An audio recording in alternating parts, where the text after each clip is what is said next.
जब एक परिवार ऐसी कठिन परिस्थितियों से गुजरता है तो वो किस मानसिक दबाव में रहता है, इसका अंदाजा मुझे है, क्योंकि मैं भी इस दौर से गुजरा हूं। हम लोगों के राजनीतिक मतभेद जरूर रहे हैं, पर मैंने हमेशा आदरणीय लालू जी के परिवार को अपना परिवार माना है। जल्द से जल्द ये पारिवारिक विवाद सुलझे। घर में एकता बनी रहती है तो इंसान बाहर कठिन परिस्थितियों से लड़ लेता है।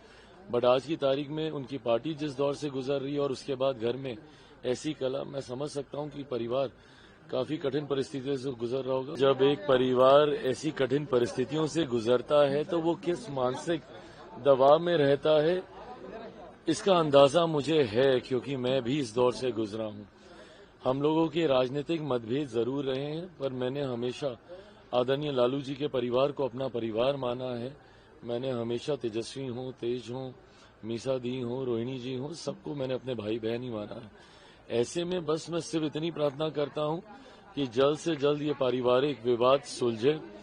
घर में एकता बनी रहती है तो इंसान बाहर कठिन परिस्थितियों से लड़ लेता है। बट आज की तारीख में उनकी पार्टी जिस दौर से गुजर रही है और उसके बाद घर में ऐसी कला, मैं समझ सकता हूं कि परिवार काफी कठिन परिस्थितियों से गुजर रहा होगा। पर मैं सिर्फ प्रार्थना कर रहा हूं, मैं इसके ऊपर कोई कमेंट नहीं करूंगा। वर्मा ने कहा है कि वहां में 14,000 करोड़ रुपए यूज किए गए हैं और जो महिलाओं को 10-10 हजार रुपए दिए गए वो वर्ल्ड बैंक से ही दिया गया है। ये कहां से इन लोगों के पास आंकड़े आते हैं, कहां से इन लोगों को ये जानकारी मिलती है? भाई, बिहार के पास एक अपना राजस्व है, जरूर हम लोग राजस्व बढ़ाने की प्रक्रिया में हम लोग हैं कि किस तरीके से और ज्यादा रेवेन्यू जनरेशन हो। आने वाले दिनों में जैसे जैसे औद्योगिकीकरण होगा, इंडस्ट्रियलाइजेशन आएगा, तो डेफिनेटली वो चीजें भी की जाएंगी। बट ये आंकड़े, हवाई बातें करना, अगर कोई तथ्य है तो सामने रखिए, उस पर सरकार जवाब देगी, नहीं तो हवा में बातें करने का कोई मतलब नहीं है ना। कब तक हो जाएगा? बहुत जल्द हो जाएगा, मुझे लगता है आज से कल तक बातें चल रही हैं।